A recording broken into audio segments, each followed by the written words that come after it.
Hello everyone, welcome to judiciary textbook. मेरा नाम दीक्षा चौधरी है और आज आपके डेली लीगल अपडेट में एक बहुत ही इंपॉर्टेंट जो है टॉपिक में लेके आई हूँ। एपेक्स कोर्ट का लेटेस्ट लैंडमार्क डिसीजन लेके आई हूँ इंटेलेक्चुअल प्रॉपर्टी राइट से related.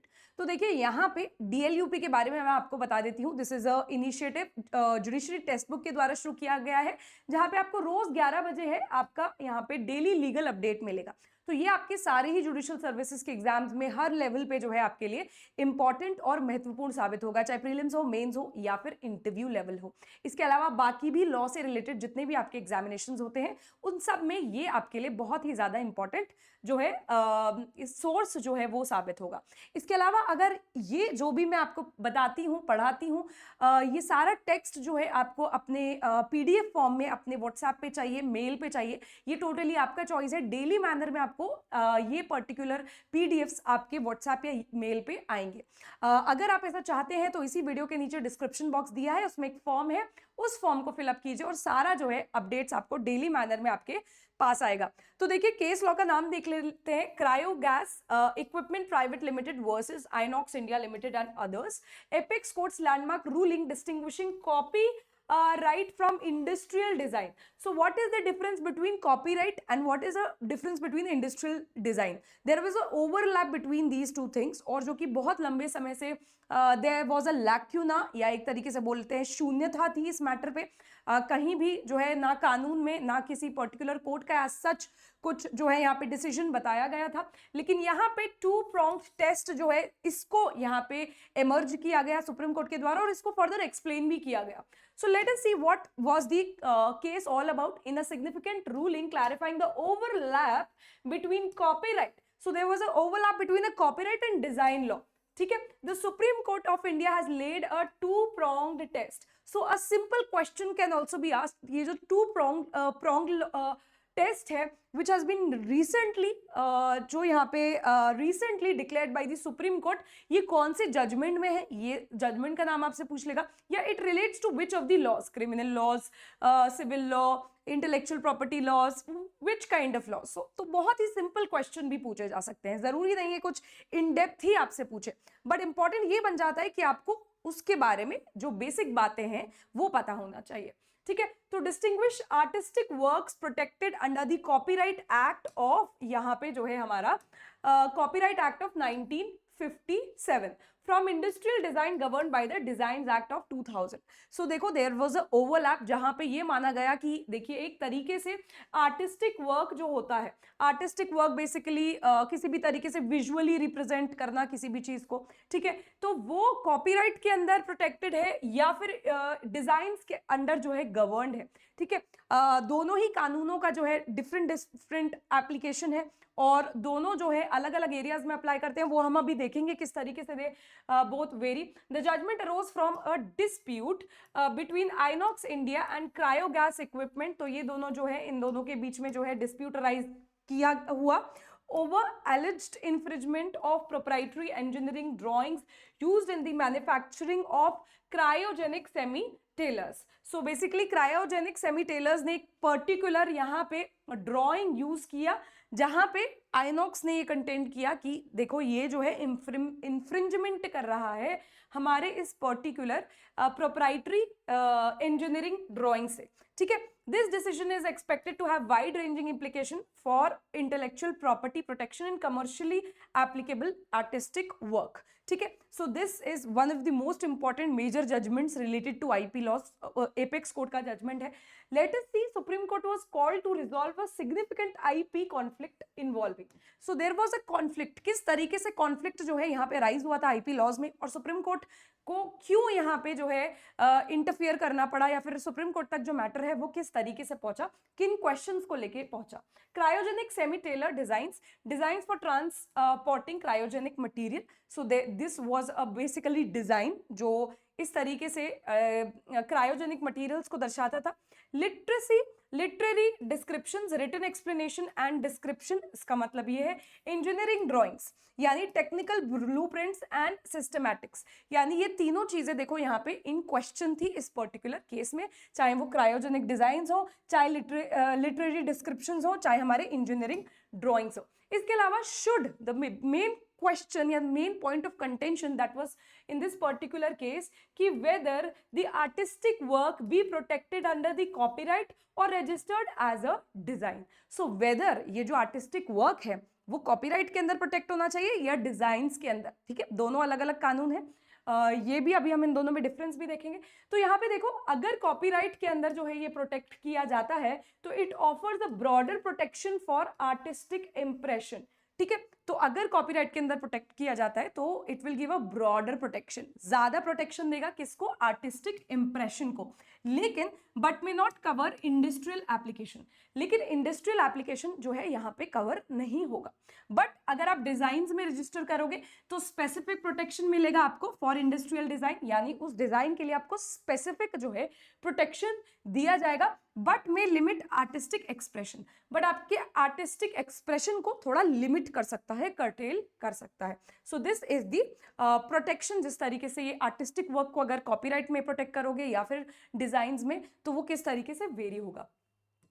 What is the procedural journey? So first of all, the commercial court का डिसीजन आया था जिसने डिसमिस किया था INOX suit based on applicability of section 15(2). So section 15 clause 2 के अंदर जो है INOX के इस पर्टिकुलर सूट को डिसमिस कर दिया गया था कमर्शियल कोर्ट के द्वारा। फिर मैटर जो है INOX के द्वारा अपील करके high court, Gujarat high court पहुंचा। गुजरात हाई कोर्ट ने रीइंस्टेट किया सूट और नोट किया कि द डिस्प्यूटेड ड्राइंग में not qualify as design.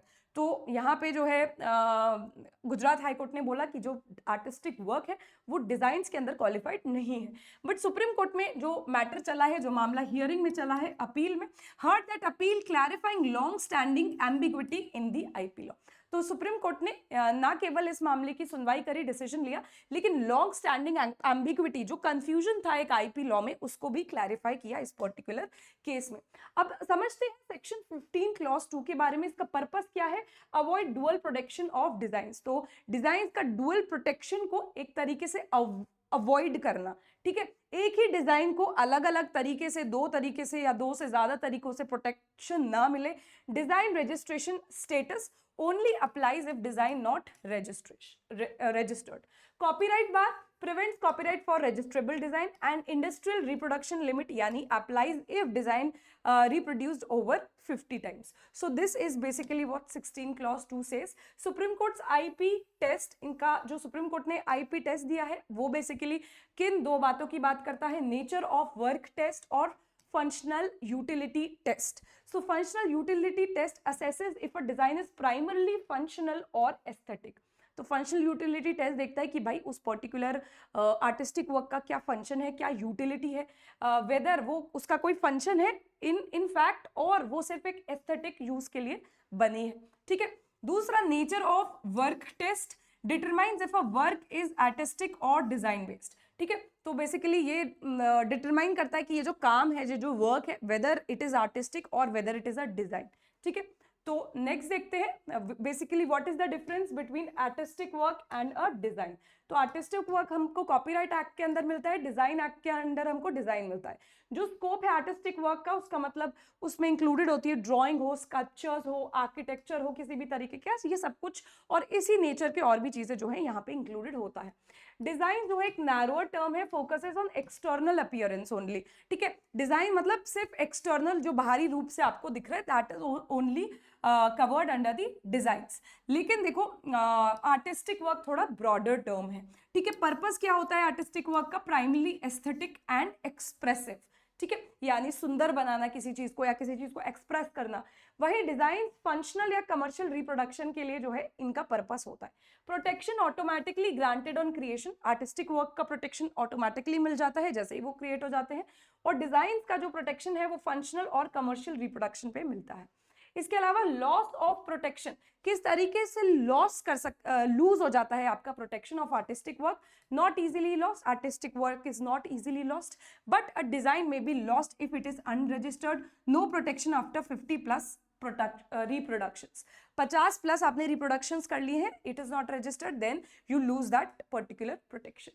Now the judgment clarifies, ये जो सुप्रीम कोर्ट का लैंडमार्क डिसीजन आया है, clarifies the legal overlap between copyright as well as industrial design protection, a long standing gray area in India, ठीक है। तो यहाँ पे हमें देखने को मिलता है कि आर्टिस्टिक यूटिलिटी कि जो है artistic utility combines artistic expression with practical functionality. ठीक है, तो आर्टिस्टिक यूटिलिटी के बारे में बताया है।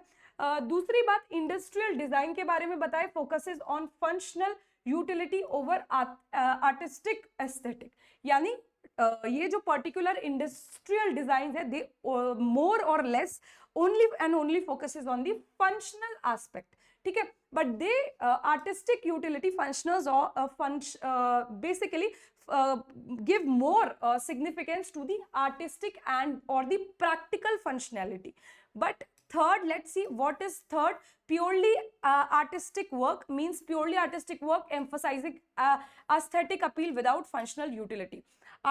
Purely artistic work means that is only for a beautification purpose, यानी aesthetics के लिए सिर्फ उसका इस्तेमाल किया जाता है, लेकिन उसका कोई फंक्शन वगैरह नहीं होता है। Functional aesthetic balances utility with aesthetic design elements. तो फंक्शनल यूटिलिटी में जो एस्थेटिक्स होते हैं उसको आप फंक्शन से टोटली क्या करते हैं, you try to balance both of them. इसके अलावा breakdown of the supreme court's decision एक बार देख लेते हैं। ओवरलुक्ड डिस्टिंक्शन, सुप्रीम कोर्ट ने बोला कि डिजाइन और ये आर्टिस्टिक वर्क के बीच में व्हाट इज द डिफरेंस, ये इन्होंने जो है इस पे अच्छा लाइट डाला, डिफरेंस बताया artistic work and design.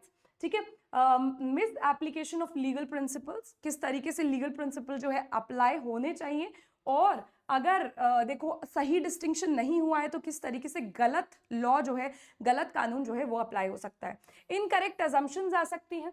High court का एग्रीमेंट जो है वो एनालाइज किया गया सुप्रीम कोर्ट के द्वारा, ट्राइबल इश्यूज देखे गए और प्लेंटिफ्स मिस रिप्रेजेंटेशन जो है वो देखा गया। इसके अलावा एनालिसिस ऑफ जजमेंट देखते हैं। तीन जो है महत्वपूर्ण बातें हमको यहाँ पे देखने को मिलती है। सबसे पहले recognise commercial reality acknowledges industrial reproduction limits aligning with business practices. दूसरा प्रिवेंट डुअल प्रोटेक्शन, किसी भी तरीके से डुअल प्रोटेक्शन नहीं होगा। Ensures no overlap between copyright and design protection, maintaining legal clarity. ठीक है, अलाइन विद ग्लोबल स्टैंडर्ड्स, तो जो भी हमारे विश्व में स्टैंडर्ड्स हैं, एक पर्टिकुलर ग्लोबल स्टैंडर्ड्स हैं, उनको भी रिलाई किया जाएगा। Harmonise domestic laws with international norms and promoting consistency. So basically हमारे जो इंडिया के डोमेस्टिक लॉज हैं वो इन कन्फॉर्मिटी रहें या फिर इन सिंक रहें विद दी इंटरनेशनल लॉज, ये भी हमारे लिए एक बहुत महत्वपूर्ण बात है यहाँ पे, ऐसा सुप्रीम कोर्ट के द्वारा बोला गया। तो ये इसको देखिए, Diksha Chaudhary judiciary is my Telegram channel, जिसको आप फॉलो कर सकते हैं सारे ही इंपॉर्टेंट अपडेट्स लेने के लिए। लेकिन अगर आपको रोज टाइमली मैनर में ये पर्टिकुलर पीडीएफ्स चाहिए डीएलयूपी का, और इलैबोरेटेड मैनर में जो है इसमें और भी कंटेंट मौजूद होगा, और इलैबोरेटेड मैनर में ये आपको मिलेगा अगर आप इसी वीडियो के नीचे डिस्क्रिप्शन बॉक्स में उस लिंक को, फॉर्म को फिलअप करोगे, जो लिंक दिया है इसको क्लिक करके फॉर्म को फिलअप करोगे, आपको डेली मैनर में रोज ये जो है आपके पास आता रहेगा। इसके अलावा अपने दोस्तों के साथ भी शेयर कीजिए इफ यू थिंक दैट ये उनके लिए किसी ना किसी तरीके से बेनिफिशियल हो सकता है। क्लैट पीजी के एस्पिरेंट्स के लिए भी ये बहुत बहुत इंपॉर्टेंट साबित होंगे। ये डीएलयूपी में जो भी हम रोज रोज कवर करते हैं, इसी तरीके के जो क्वेश्चंस हैं 5-5, 6-6 मार्क्स के जो है एक ही जजमेंट पे बेस्ड क्वेश्चंस आते हैं, तो उन स्टूडेंट्स के लिए बहुत बहुत महत्वपूर्ण जो है ये डीएलयूपी प्रोग्राम रहेगा, साबित होगा। That is it. कल मिलते हैं with a new update. Thank you everyone.